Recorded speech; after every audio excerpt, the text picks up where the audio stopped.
आज अपन एक टॉपिक चालू करते हैं, सर्किल।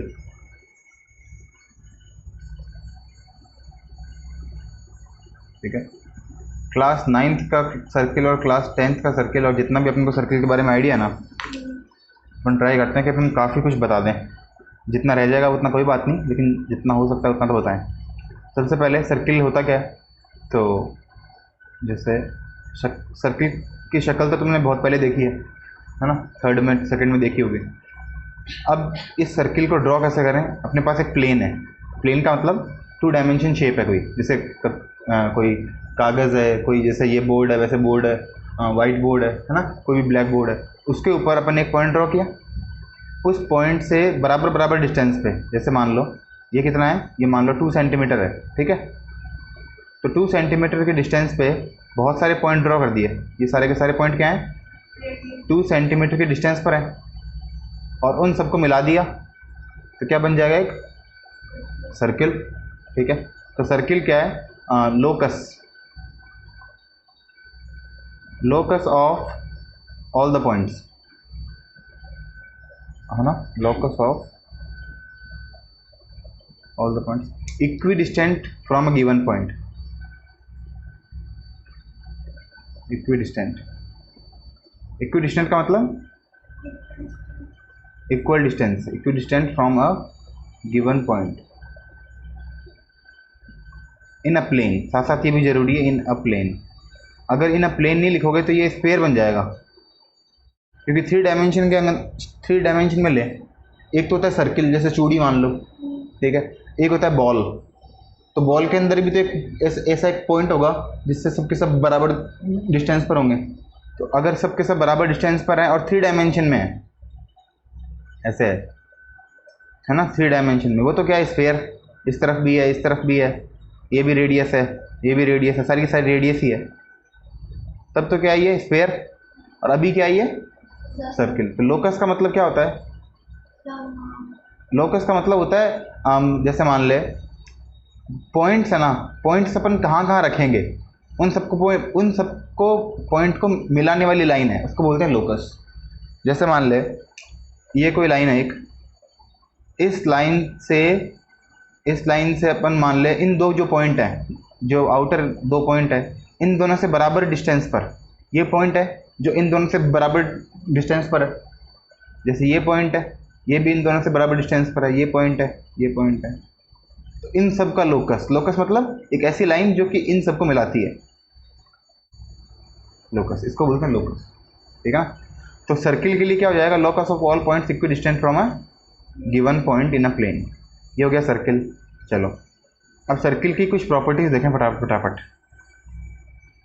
पहले तो इसका थोड़ा बहुत नाम की बात करते हैं। सर्किल का नाम क्या क्या होता है, सर्किल के अंदर क्या क्या अपन टर्म्स काम में लेंगे। सबसे पहले सेंटर, इसको क्या बोलेंगे? सेंटर से जो बाहर का ये लिखा हुआ है, ये लाइन, सर्किल को खुद को क्या बोलेंगे? सरकमफेरेंस, है ना, सरकमफेरेंस के अंदर को इस पूरे को बोलेंगे inside the circle, inner part, और बाहर वाले को आउटर, और खुद सर्किल को ऑन द सर्किल। अगर जैसे कोई पॉइंट है वो सर्किल के ऊपर है तो उसके बोलेंगे ऑन द सर्किल, सर्किल के अंदर है, इन द सर्किल, सर्किल के बाहर है, out of the circle, on the circle. ठीक है, ये हुआ सेंटर से सरकमफेरेंस को मिलाने वाली लाइन, इसको बोलेंगे रेडियस। सेंटर से जाती हुई एक ऐसी लाइन, जैसे ऐसे मान ले ये कोई भी एक ऐसी लाइन जो सर्किल के 2 पार्ट में डिवाइड कर रही है, चाहे छोटा हो चाहे बड़ा हो, मतलब एक छोटा हो गया एक बड़ा हो गया, इसको क्या बोलेंगे? Code, CHORD। और ऐसी कोड जो सेंटर से होके जा रही है, डायामीटर, इसको लॉन्गेस्ट कोड भी बोलते हैं। ठीक है, डायमीटर को क्या बोलते हैं? लॉन्गेस्ट कोड भी बोलते हैं। ठीक है, ये कोड हो गया। अब यहाँ से लेकर एक पॉइंट है A, ये पॉइंट है B। अगर AB को अगर कोड में मिलाएं, मतलब सीधा सीधा मिला दें, तब तो कोड है, लेकिन कोड के हिसाब से नहीं मिला के ऐसे सर्किल में मिलाएं, ऐसे ब्लू वाले से मान लो, ऐसे इस तरह से ये मिलाएं, है ना, ये वाले लाइन, इसको क्या बोलेंगे, आर्क। ठीक है, इस लाइन को क्या बोलेंगे, आर्क। आर्क अब ये भी होगी, आर्क तो ये भी होगी, इसको भी आर्क बोलना पड़ेगा। तो जो छोटी आर्क है माइनर और बड़ी आर्क है मेजर आर्क। ठीक है, अब कुछ और टर्म्स देखो फटाफट। एक सर्किल के अंदर यहां से लेकर यहां तक क्या हो गया, आर्क ए बी। एक तो लिखते हैं ए बी ऐसे, इसको बोलेंगे स्मॉलर आर्क, मतलब माइनर आर्क। यहाँ पे कोई पॉइंट ड्रॉ करेंगे ओ, और इसको लिखेंगे ओ, तो यहाँ पे करते हैं जनरली सी मान ले, तो ए सी बी ऐसे, इसको बोलेंगे मेजर आर्क। तो मेजर आर्क को कैसे लिखते हैं, 3 पॉइंटों के लिए, 3 पॉइंटों से, और माइनर को 2 पॉइंटों से। ठीक है, अब आर्क को, इसे ए बी है, ए बी 2 पॉइंट है सरकमफेरेंस पे, इसको अपन ने सेंटर से मिला दिया। ठीक है, आर्क और 2 रेडियस के बीच में, आर्क है ये, तो आर्क हो गई ए बी, तो और ए और रेडियस हो गई, और ओ बी भी रेडियस हो गई। तो आर्क और 2 रेडियस के बीच के एरिया को बोलते हैं सेक्टर। आर्क और 2 रेडियस के बीच के एरिया को क्या बोलते हैं, सेक्टर। अब ये छोटा भी हो सकता है, तो छोटा तो माइनर सेक्टर, और अगर इसकी बात करें बड़े वाले की, ये पूरे की बात करें तो मेजर सेक्टर। ठीक है, अब मैंने आर्क को मिला दिया रेडियस से, दोनों रेडियस से आर्क को मिला दिया, लेकिन कोड को भी मिला सकते हैं, जैसे कोड है, इस कोड को भी इससे मिला सकते हैं 2 रेडियस से। ठीक है, और अगर रेडियस से नहीं मिलाएं, डायरेक्ट कोड को ही बोलें, इसके ऊपर वाले एरिया को क्या बोलेंगे, सेगमेंट। तो अगर छोटा है तो माइनर सेगमेंट, और बड़ा है तो मेजर। ठीक है, मेजर सेगमेंट। ठीक है, अब अगर इसका एरिया निकालना है सिर्फ इस अंदर वाले ट्रायंगल का, तब कैसे निकालेंगे, इस पूरे एरिया को, मतलब इस ब्लैक वाले एरिया को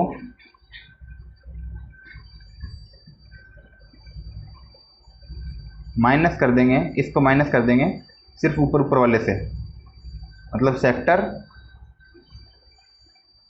माइनस सेगमेंट, सेक्टर माइनस, अगर ये ऊपर वाला माइनस कर देंगे तो अपने पास क्या बचेगा, सिर्फ नीचे वाला ट्रायंगल। ठीक है ना, तो ट्रायंगल का एरिया निकालना है तो कैसे निकालेंगे, सेक्टर माइनस सेगमेंट। ठीक है, अब कुछ और प्रॉपर्टी देखो, नाम देखो, नाम अपन को सारे समझ में आ गए।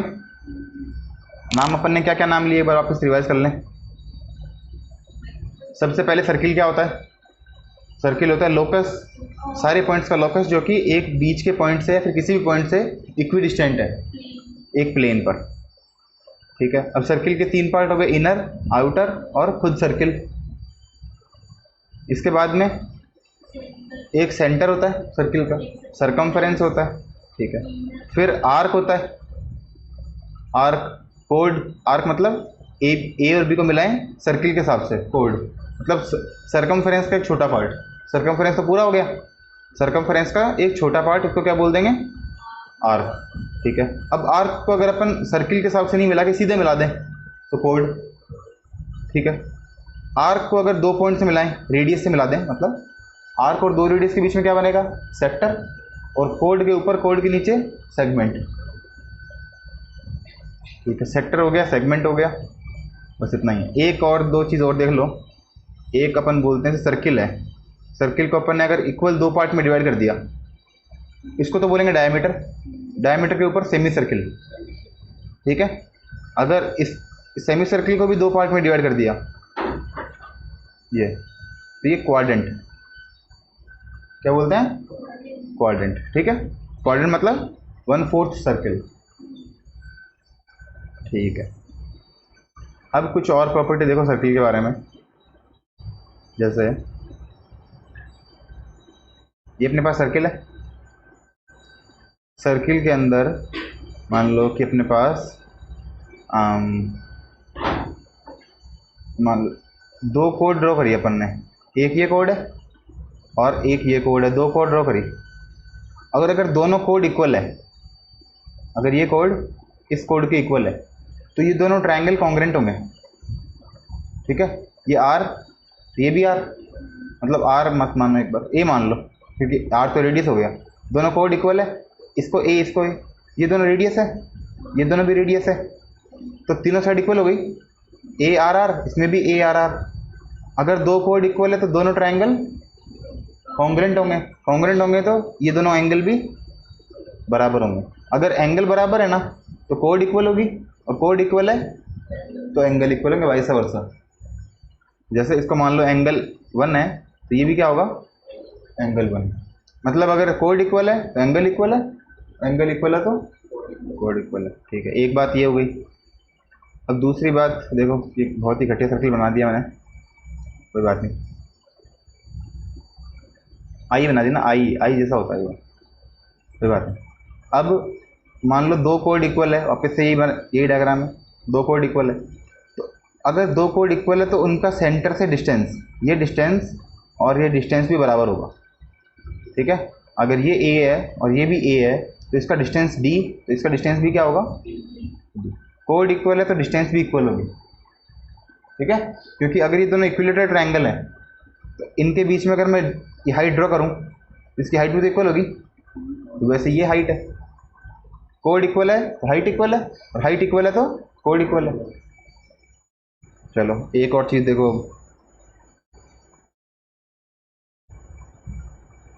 अपने पास ये सर्किल है और ये सेंटर है।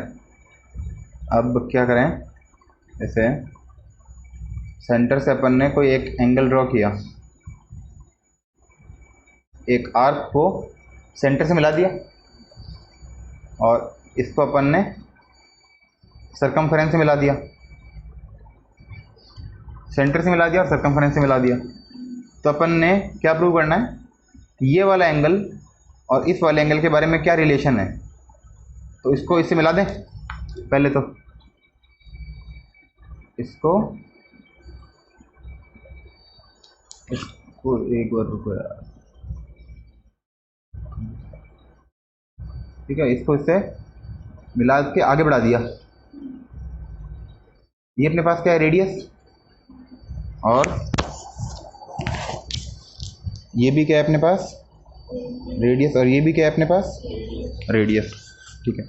अगर रेडियस रेडियस इक्वल है, ये रेडियस इस रेडियस के इक्वल है, तो इनके सामने वाले एंगल भी क्या होंगे, इक्वल। अगर ये ए है तो ये भी क्या होगा, ए। अगर ये दोनों ए हो गए तो इस तरफ वाला जो एक्सटीरियर एंगल है ये कितना हो जाएगा, 2a।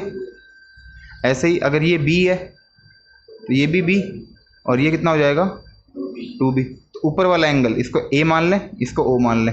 एंगल a कितना हो गया, a प्लस बी, और एंगल o कितना हो गया, 2a plus 2b, 2a plus 2b।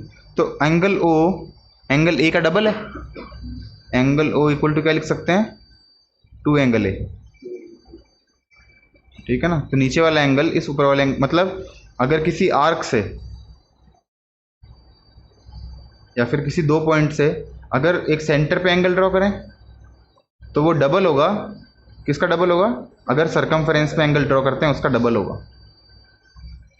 अब सर्कमफेरेंस पे यहाँ पे एंगल ड्रॉ कर दिया, मान लो ए पे, मैं सर्कमफेरेंस तो ये भी है, यहाँ भी कर सकता हूँ।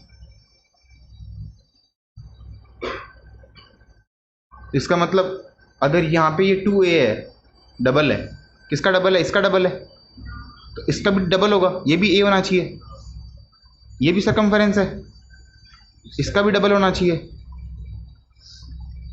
अब सर्कमफेरेंस तो नीचे वाले भी है, ये भी, तो फिर तो इसका भी डबल होना चाहिए, इसका डबल तो नहीं दिख रहा है ना। तो इसका मतलब ये है कि अगर अपन 2 पॉइंट ड्रॉ करेंगे ना तो उसी साइड में होना चाहिए वो दूसरा, मतलब जैसे मान लो सेंटर भी उसी साइड में होगा तो सर्कमफेरेंस का जो पॉइंट है ना वो भी सेम साइड में होना चाहिए, on the same side of the circle. इस साइड में नहीं ले सकते, मतलब ये ए नहीं होगा। अगर ये ए नहीं होगा तो ये कितना होगा फिर? इसके लिए देखो एक सर्किल ड्रॉ कर देते हैं थोड़ा बड़ा, और ये सेंटर, इससे इसको मिला दिया और इससे इसको मिला दिया। ये अपने पास कितना हो गया 2a। तो इसके ऊपर वाला ये एंगल, ये कितना होगा a। अब एक बात बताओ, ये a तो ये इसका डबल 2a, ये पूरा कितना होता है सर्किल के अंदर? ये पूरा एंगल कितना होगा? ये पूरा एंगल कितना होगा? 360 होगा ना। अगर ये 2a है तो इसके पीछे वाला कितना होगा? 360 माइनस 2a। ठीक है, तो 360 माइनस 2a के सामने वाला एंगल, मतलब जैसे 2a के सामने, 2a के पीछे a है, इसके पीछे एंगल यहाँ पे बनेगा। 360 माइनस 2a के पीछे यहाँ बनेगा, मतलब इसको अगर इस तरफ मिलाएंगे ना तो ये वाला एंगल क्या बनेगा? इसका हाफ। तो 360 का हाफ ये हो गया 180, और 2a का हाफ a, और बीच में माइनस का साइन। इसका मतलब इस तरफ अगर 360 माइनस 2a है तो इस तरफ क्या होगा? 180 माइनस a। एक एग्जांपल देके बता देता हूँ साथ साथ ही। मान लो ये एंगल तुमको दे दिया 120 का, ठीक है, तो इस तरफ वाला एंगल कितना होगा?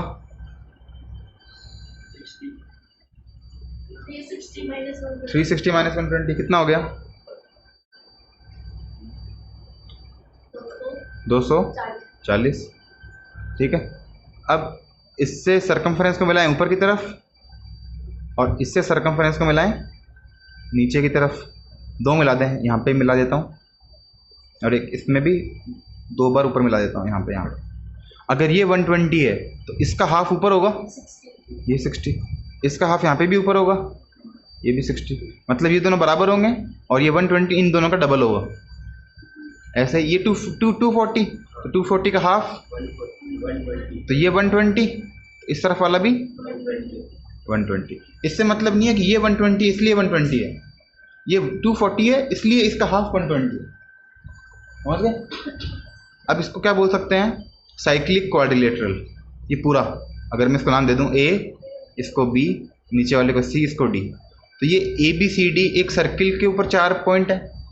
तो सर्किल पे 4 पॉइंट है, उनको क्या बोलते हैं? Cyclic quadrilateral. ठीक है, तो साइक्लिक क्वाड्रिलेटरल में आमने सामने के एंगल ये a और ये c, तो a प्लस c का एडिशन तुमको कितना दिख रहा है? 180। तो साइक्लिक क्वाड्रिलेटरल में ऑपोजिट एंगल का सम कितना हो गया? समझ में आ गया कैसे हुआ? जैसे देख, ये 180 माइनस ए है और ये a है, इन दोनों को ऐड करो तो a प्लस 180 माइनस ए से प्लस ए कट गया, कितना बच गया? हो गया ना 180। b का अपोजिट d, तो b प्लस डी भी कितने होंगे? 180। क्यों होंगे? क्योंकि अगर ये दोनों 180 हो गए और चारों मिला कितने होते हैं? 360 में से 180 गए, 180 बचेंगे ना, तो b और d भी कितने हो गए? 180। अब एक यहाँ तक तो अपन ने पढ़ लिया 9th लेवल तक का। अब अपन थोड़ा पढ़ेंगे 10th लेवल तक का। ये देखो, ये अपने पास एक सर्किल है, सर्किल के अंदर सेंटर। अब यहाँ पे अपने पास एक पॉइंट दे रखा है, एक्सटीरियर पॉइंट। इस एक्सटीरियर पॉइंट से अपन ने क्या ड्रॉ किया? टेंजेंट। यहाँ पे भी टेंजेंट और यहाँ पे भी टेंजेंट। ठीक है, टेंजेंट मैंने कल बताया तो था, वापस बता देता हूँ एक बार। एक सर्किल है, सर्किल के किसी भी पॉइंट से होके अगर कोई लाइन जा रही है और जो सिर्फ एक पॉइंट पे टच हो रही है उसको बोलते हैं टेंजेंट। अगर 2 पॉइंट पे टच हो रही है तो सेकेंड। ठीक है, तो अब टेंजेंट रेडियस और टेंजेंट का एंगल कितना होगा? 90 डिग्री। ठीक है, क्योंकि एक पॉइंट से एक लाइन के बीच में जो मिनिमम डिस्टेंस होता है, कौन सा वाला? मिनिमम डिस्टेंस, वो क्या होता है? हमेशा परपेंडिकुलर होता है। तो अब ये मिनिमम है या ये मिनिमम है? हाइपोटेन्यूज तो परपेंडिकुलर से हमेशा बड़ी होगी।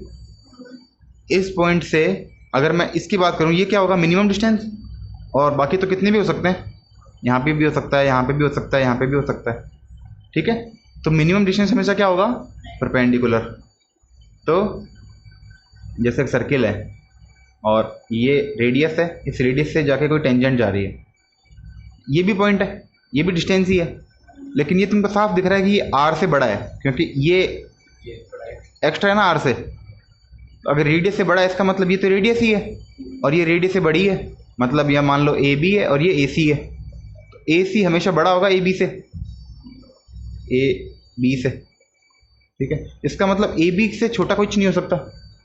अगर ए बी सबसे छोटा है तो ए बी वाला क्या है, परपेंडिकुलर है, ए बी परपेंडिकुलर है बी सी के। ए बी का नाम क्या है, रेडियस, बी सी का नाम क्या है, टेंजेंट। तो रेडियस हमेशा परपेंडिकुलर होगी टेंजेंट के, ठीक है। अब देखो इसमें ये टेंजेंट है, ये यहाँ पे इसको बोलते हैं पॉइंट ऑफ कांटेक्ट, जहाँ पे ये सर्किल के टच होता है।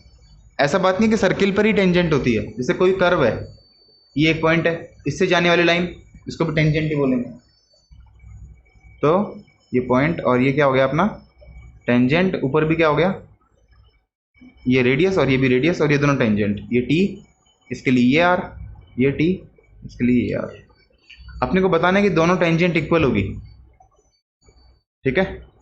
तो इसको इससे मिला देते हैं, ये एंगल 90 डिग्री, ये एंगल 90, ये बीच में कॉमन दोनों ट्रायंगल में, ये रेडियस और ये भी रेडियस, तो रेडियस रेडियस के इक्वल 90 डिग्री 90 डिग्री, तो 90 डिग्री मतलब right angle, right angle, right angle के सामने वाली हाइपोटेनियस, यहाँ पे इसके लिए भी ये हाइपोटेनियस, और ये एक साइड, ये एक साइड। तो RHS की हेल्प से ये दोनों ट्रायंगल क्या हो गए, कॉन्ग्रेंट, और कॉन्ग्रेंट के कारण ये दोनों टेंजेंट बराबर हो गई बाई CP/CT। मतलब देखो, जैसे अपने पास कोई सर्किल है, इसको हम क्या करें, कोई क्वाड्रिलेटरल बना देते हैं इसके चारों तरफ, ठीक है, क्वाड्रिलेटरल बना देते हैं चारों। अब देखो चार अलग अलग कलर से देखते हैं, यहाँ से यहाँ तक रेड, यहाँ से यहाँ तक रेड, ये दोनों बराबर होंगे, क्यों, क्योंकि ये एक्सटीरियर पॉइंट है और ये दोनों टेंजेंट है, तो टेंजेंट टेंजेंट बराबर होगी अगर एक्सटीरियर पॉइंट है। ये यहाँ से यहाँ तक और यहाँ से यहाँ तक, ये दोनों भी क्या होंगे, बराबर। ऐसे ही ये ग्रीन ग्रीन के बराबर और ब्लैक ब्लैक के बराबर। अब देखो इसको नाम रेड, सॉरी रेड इसमें भी है, रेड इसमें भी है, ब्लू इसमें भी है, इसमें भी है, ग्रीन यहाँ पे भी है, ग्रीन यहाँ पे भी है, और ब्लैक यहाँ पे भी है, ब्लैक यहाँ पे भी है। तो आर मतलब अब इसमें देखें ABCD करके क्वाड्रिलेटरल है, उसमें अपन को प्रूव करना है कि ऑपोजिट साइड का सम सेम होता है। इसमें ऑपोजिट साइड कौन सी है, AB प्लस CD, AB इसमें CD इसमें, और दूसरे वाले में AD और BC, AD plus BC। AB में क्या आया, AB में क्या काम आ गया, AB में ब्लैक और ग्रीन, तो ब्लैक प्लस ग्रीन। CD में रेड ब्लू, रेड ब्लू, और ऐसे ही AD में ब्लैक रेड, और BC में ग्रीन और ब्लू। तो चारों कलर इसमें आ गए और चारों कलर इसमें आ गए, और मतलब कलर का मतलब ये सेम सेम साइड है, इसका मतलब क्या हो गया, ऑपोजिट साइड सेम होती है। अपन एक चीज़ प्रूव कर दी। अब थोड़े से क्वेश्चन और देखें थे। देखो जैसे मान लो ये कोई सर्किल है, दो तीन क्वेश्चन अपनी बुक में भी हैं और वो कई बार काम भी आते हैं, वो देख लेते हैं अपन। ये एक्सटीरियर पॉइंट है P मान लो, और इसको मान लो A, ये B, और फिर से मिला दिया, रेडियस है, और ये भी रेडियस, ठीक है, O नाम दे दिया। अपने को प्रूव करके क्या करना है, इसको मिला दिया AB को, ठीक है, A से B को मिला दिया। ये जो एंगल है, ये एंगल इस एंगल का हाफ है, मतलब ये अगर एंगल 1 है और ये एंगल 2 है, तो एंगल 2 डबल है एंगल 1 का। Angle 2 equal to 2 into angle 1, ये प्रूव करना है, ठीक है। देखते हैं, ट्राई करते हैं। अब एक बात बताओ, ये ओ ए क्या है अपना, रेडियस, ए बी क्या है, ए पी क्या है अपना, टेंजेंट। तो रेडियस टेंजेंट क्या होते हैं आपस में, परपेंडिकुलर। अगर ये एंगल 1 हो गया तो ये इतना इतना क्या बचा, 90 माइनस एंगल 1, इसको लिख दो 90 माइनस एंगल 1। अब ये भी टेंजेंट है और ये भी टेंजेंट है, दोनों इक्वल हैं, तो अगर ये 90 माइनस एंगल 1 है तो ये भी क्या होगा, होगा ना 90 माइनस, ये तीनों मिला के कितने होने चाहिए, 180। लिख दें इन तीनों को मिला के 180। तो एक तो हो गया 90 माइनस एंगल 1 प्लस वापस 90 minus angle 1 plus angle 2 equal to 180। दोनों 90 90 है, कितने हो गए, 180 उधर गया माइनस 180, तो 180 से 180 खत्म, ये 180 और ये दोनों 90 90 खत्म।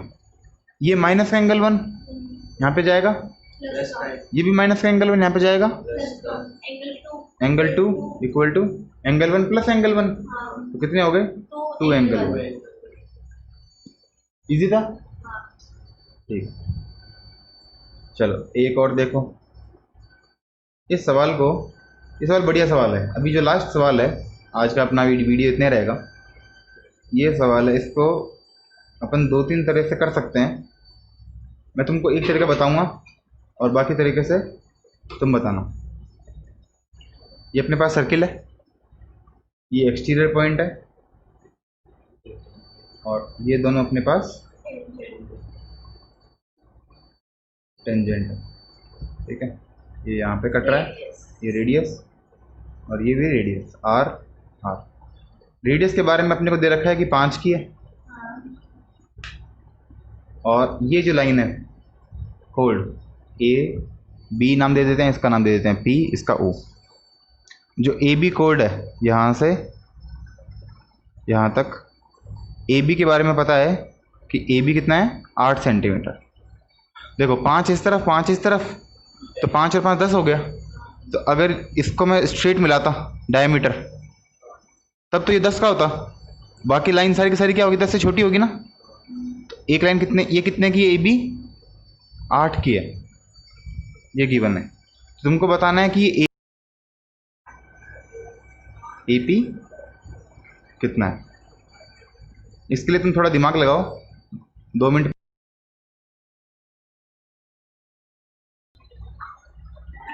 कर लिया, पॉज करके कर लिया, कितनी देर हो गई पता नहीं, कर लिया नहीं कर लिया।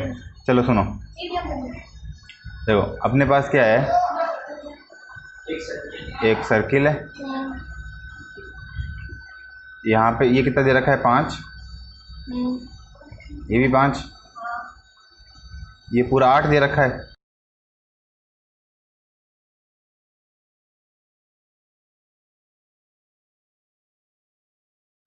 ए बी, इसका कोई नाम दे देते हैं क्यू, ये वाला क्यू लिख दें। तो ये दोनों इक्वल इक्वल हो जाएंगे, 4 4, ये 90 डिग्री, तो ये 5 ये 4, तो ये 3, ठीक है। और ये हो गया अपना टेंजेंट, ठीक है। अब एक बात बताओ, 2 ट्रायंगल अलग अलग लें। एक ट्रायंगल तो ये हो गया ए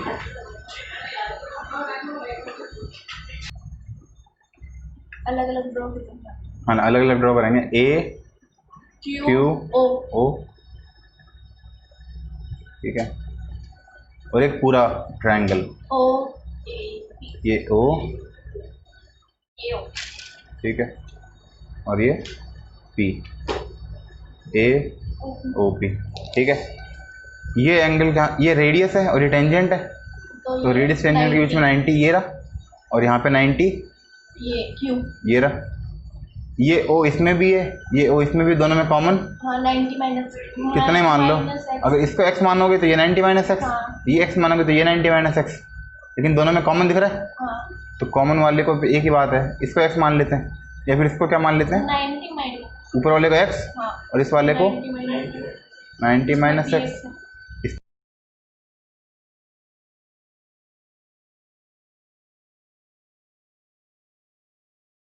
ये 4 और ये 5, इसमें ये कितनी है 5, इसका पता नहीं और इसका भी पता नहीं। ठीक है, अब देखो एंगल कितने हैं, एंगल 3 है, कौन कौन सा, एक x, एक 90 माइनस एक्स और एक 90।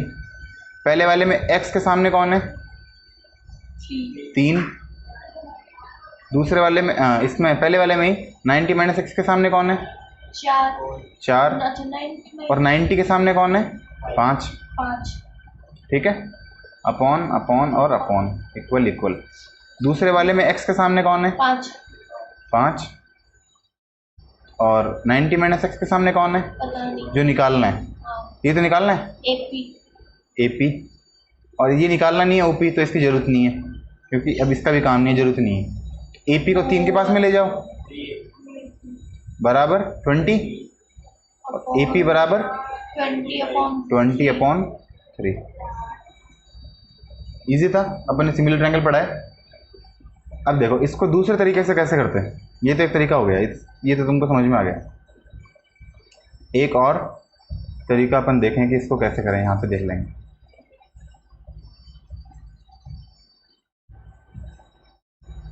ठीक है, इसमें देखो ये एंगल के बारे में तुमको पता है, x मान लेते हैं, कुछ भी मान लो, x मान लो, 90 माइनस एक्स मान लो, जो भी मान लो। इस एंगल के हिसाब से एक तो ये ट्रायंगल बन रहा है और एक बड़ा वाला ट्रायंगल बन रहा है, ठीक। तो इसमें ये तुमको पता करना है, इसको AP पता करना है। इस एंगल के हिसाब से AP कौन है, परपेंडिकुलर।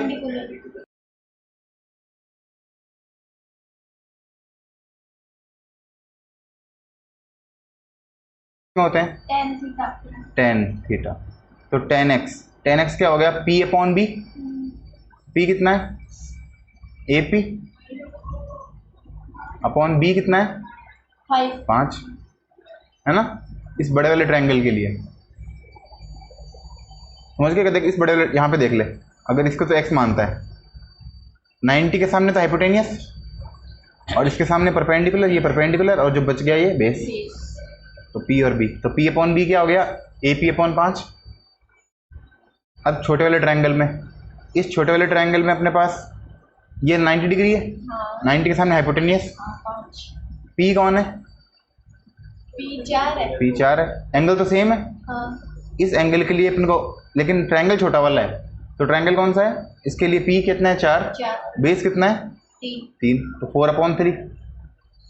ये 5 यहाँ चला गया मल्टीप्लाई में, क्रॉस मल्टीप्लाई हो गया, AP कितना आ गया इससे 20/, ये एक ही लाइन में हो गया। इसमें पहले 2 ट्रायंगल ड्रॉ किए, सिमिलर किया, फिर ये काम किया, लेकिन ट्रिग्नोमेट्री से एक ही लाइन में हो गया, डायरेक्ट tan x लिखा और काम हो गया। ठीक है, कैसे भी कर सकते हो, पाइथागोरस थ्योरम से भी कर सकते थे, लेकिन इसमें बहुत टाइम लगता, और भी टाइम लगता, कोई बात नहीं, जितना है उतना सफिशिएंट है। अब अपन खान अकेडमी वाले 4 क्वेश्चन कर लेते हैं। चलो आगे देखो, इसमें क्या दे रखा है, A is circumscribed about circle O। ठीक है, डायग्राम इसमें तो कोई खास है ही नहीं। ये क्या दे रखा है 46, ये दोनों कितने कितने के होंगे 90 रेडियस टेंजेंट, तो ये कितना बच गया 180 में से 46 माइनस कर दिए 134। ये पूछा ना, कुछ और पूछ लिया, ये पूछा, हाँ ये कल वाली एक्सरसाइज है। OAC ये एंगल पूछा है, ये 63, ये 90, तो ये 27।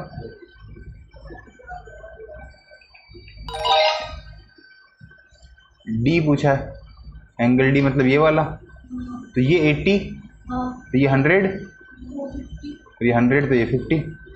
और अगर यहाँ पे भी कोई होता 50 ये भी 50 होता, और यहाँ पे नहीं हो के मान ले यहाँ पे होता, ये एंगल होता है, ये पूछ लेता कोई, तो तो ये 100,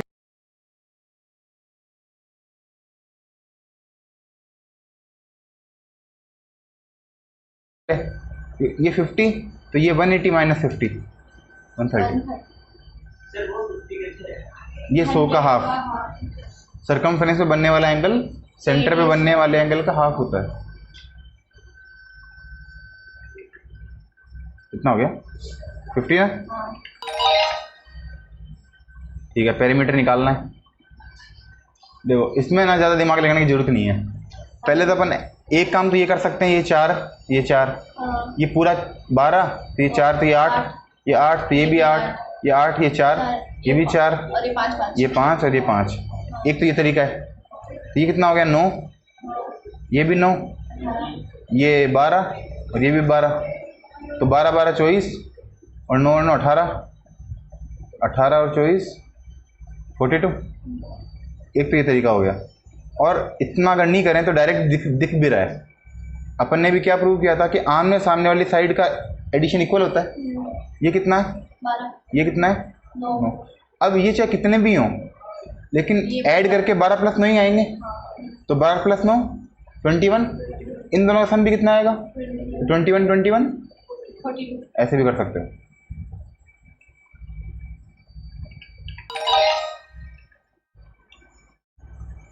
ठीक है, चलो।